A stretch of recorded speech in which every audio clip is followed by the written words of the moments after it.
I think we're ready to roll on this one. After setting the camera up, pointing at the table and closing the curtains because the sun is blinding through the window, I think we're ready to roll. So, what am I doing on the arty crafty table today? It's me and Queen here, of course, life after money, and I am keeping busy with my arts and crafts. Now, the spirally picture is finished on the last video that I showed, so I'll just let you have a look at that before I close this one down. But now I've moved on. As always, I'm always moving on. No point in standing still. I have to keep going. So I'm getting in a tangle here with wool, so I am now weaving. I've got this frame which I made, a loom I should call it. It was a picture frame, and I just put the little tacks in at each end, and it is now a loom, as is this one here, also a loom. So you can easily make these if you don't have a loom. You can don't need to go to a shop and buy a loom. You can just make one out of an old picture frame and some tacks. So this is what I'm doing at the moment, a picture, and I've got an assortment of green wool here, different shades of green, and I thought, yep, I'll do a landscape, very simple landscape, and this is what I'm doing. I've started at the bottom, and I'm just going to go around the other side of the camera to check that you are actually seeing what I can see. So, yep, I think that would be fine. I started this one, and I thought I'd just give you a few tips. It's not really a how-to video. There are tons of videos out there how to weave, how to make a loom. I've seen a few of them, so I thought, yep, I can do that. So it's going to be a landscape. Now, normally weaving might go straight across, straight across, straight across in straight lines, but I want it sort of wide and narrow, wide at one end and narrow at the other end. So what I'm doing now is filling in this section there. Now I find it easier to, if I'm going to do this, start with the line across that way and then work down towards the other colour, rather than starting there with the new colour and working upwards. I find it easier to start at the top and then work down to meet that and fill that space in there. So that's what I'm doing.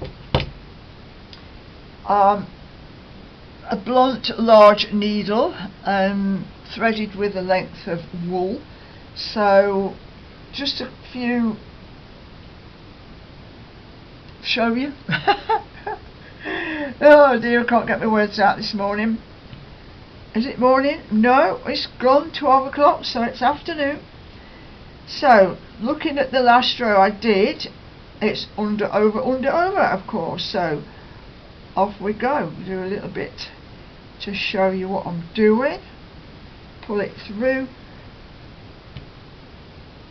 not all the way through. Now I leave my loose ends at the edges. I've got a lot of loose ends there, look, and then I will weave them in afterwards at the back. Some weavers start off by weaving a few warps into it and then go back again, but I prefer to just do that at the end. So here we go. Do a few unders and overs. Careful it doesn't catch. The trick is as well not to pull it tight, because you maybe notice sometimes that weaving seems to be narrower in the middle because it's all been pulled too tight. And now I'm getting towards that corner, So what I'll do is, I'm not quite there yet, so what I'll do is I'm just going to pull that through like that, but I won't pull it tight. Leave it a bit slack on that end, and then use the fork, nudge it up where I want it, like that. Now that's actually quite good because it's not tight. If it was too loose, what I would do is just get the prong of a fork. Say if that was too loose there, I would want to take up a bit of the slack. So I would just go in there a couple of rows down and just a slight gentle tug, just to make that edge straight and tidy. So now I'm up to this part. At this point I normally look over the top of my specs and I need to then part, make sure you can see this. Yep. I need to do a couple more stitches in there where it's going to meet, but then come back again, so I don't want to go all the way. So each time you do a row, you're reducing the amount or the length or the distance. I call them stitches actually, but I suppose they're not really stitches. Now I see I've gone wrong somewhere. I have gone wrong somewhere.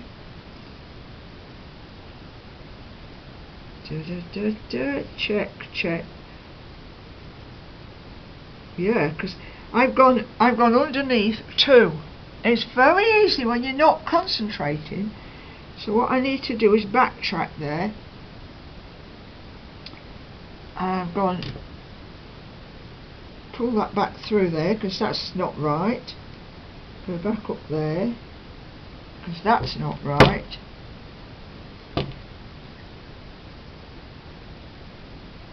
And I've got to go back about 3 stitches. Right, that's wrong. So that's got to come out. It's got to come out there. Right, now let's have a look where we're at. See, I've gone underneath 2 there. And it's very easy to get distracted and go under when you should be going over. Oh, it's very easy. Right, so that's better. I've got some loose ends up there. I've got loose ends, so I try not to catch them into it. That's better. So let me just get it right this time. But that's it. That's right. That's got it right that time. So I'm right up to the end there, and I think I'm going to need to go down once, because I don't want holes in it, I don't want gaps in it, and I do want it a neat join between the 2 shades of green. So where are we now? I need to look underneath because I've got loose dangly ends. Yep. So I think I'm going to need to come back up just there. Just right there. That's it.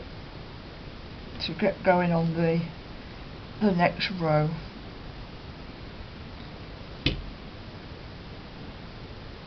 Yep. Right.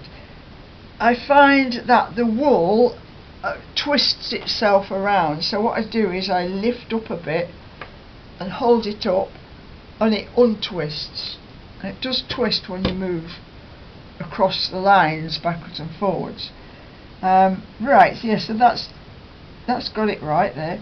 So off we go again, the next row. This is quite relaxing actually, it's quite therapeutic. It's something nice and gentle you can just sit and do for, I don't know, maybe half an hour or so. A bit of relaxation when your head's all buzzing with all kinds of stuff that's going on. with the various rules that you must do. So it just takes you away from it a bit to do something creative, to make something, to have to think about something else other than the lovely sunshine out there and not being able to go very far.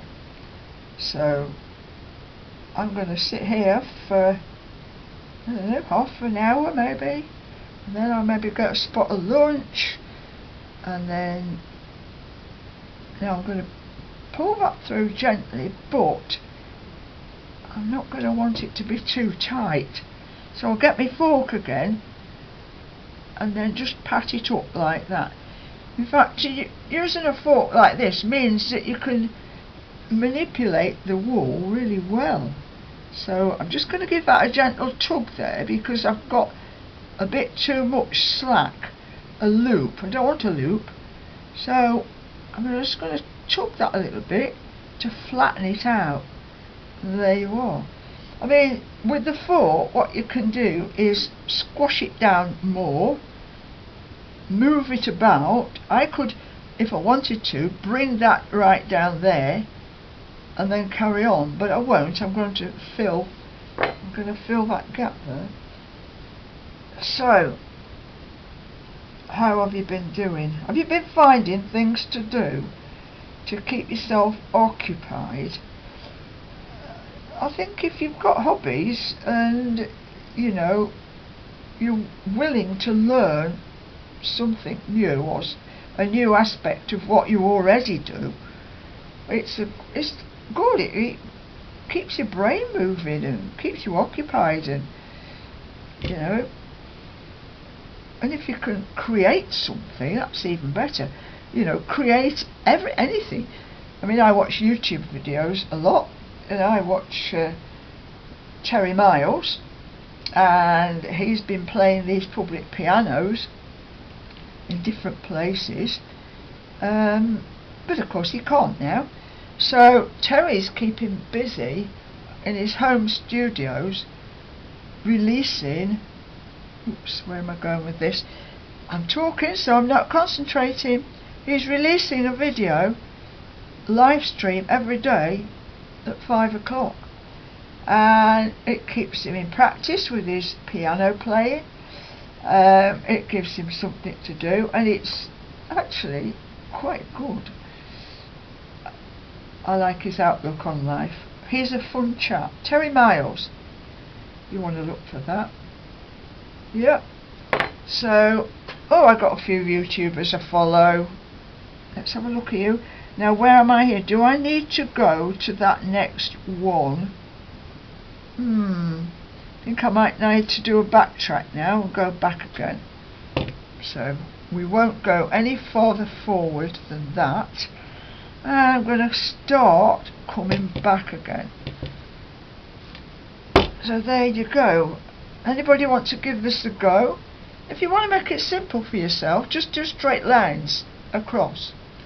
And just pick your colours, vary your colours. I'm just going to untangle that, see how it's tangled up. So I'm going to hold it up high, and it will untwist. It will untwist itself. Now I use this big needle. If you've got a bigger piece of work, you might have a shuttle which you thread more wool with, and then you can go backwards and forwards more times without putting fresh wool in. So anyway, I'll just show you what I've done with the weaving up to now. I've got a couple of samples here. This is going to be, as I say, a landscape.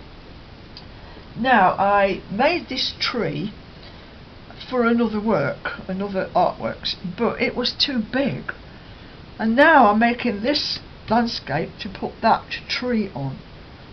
So I think that's going to look pretty good actually. So it'll be something like that. I'll put the tree in the middle, I'll put some flowers along the bottom, and the tree will have blossom on it, and that's a bit of an idea. I'll go so far up for the horizon, and then after that will be shades of blue for the sky. So, you know, I've got an idea of where I'm going. I'll let you see that later on when it's finished. But I've got a few finished things here. Oops, computer's pinging at me. This was a, can you see that? Badminton racket. Anything with a mesh on, you can weave through. So that was a badminton racket. And a small weaving that I did on this loom, actually, that loom. And there again, it's got a tree. It's a simple landscape, and I put a back on it, of course, and a crayon is perfect for hanging it on. And another pencil for hanging that one on. That was just a play around bit of weaving, and so I've added a bit of embroidery and some buttons and some fringe. So, and then it got a bit bigger, and this one I think I actually made on that loom. So a simple landscape but different colours, and also trees added with felt, because it's easy to stitch felt shapes onto it, easy. And this is, or was, I might have shown you this before, I can't remember now, but it's metal. It's a wire rack out of a fridge, right? A mini tabletop fridge. So, but anything that's got ups and downs like this metal, you can weave through it. And I've used t-shirt fabric cut into strips for that. So anyway, what I'll do now is take you a quick look over the other side where I put the 3 pictures up for you, because you maybe want to see the spirally thing I've just finished. So off we go over here. Excuse the messy room, of course. This is my crafting arty area. Oh, one of them, because I've got loads. There's the paints, and this is another project waiting to be done. Nail varnish bottles, got a lot of those, collecting them. And this is a wall where I do stick a few things from time to time. And but over here, the spirally picture. That is finished now, all closed up back and front. And there you go, bit of a close up. Two boards screwed together.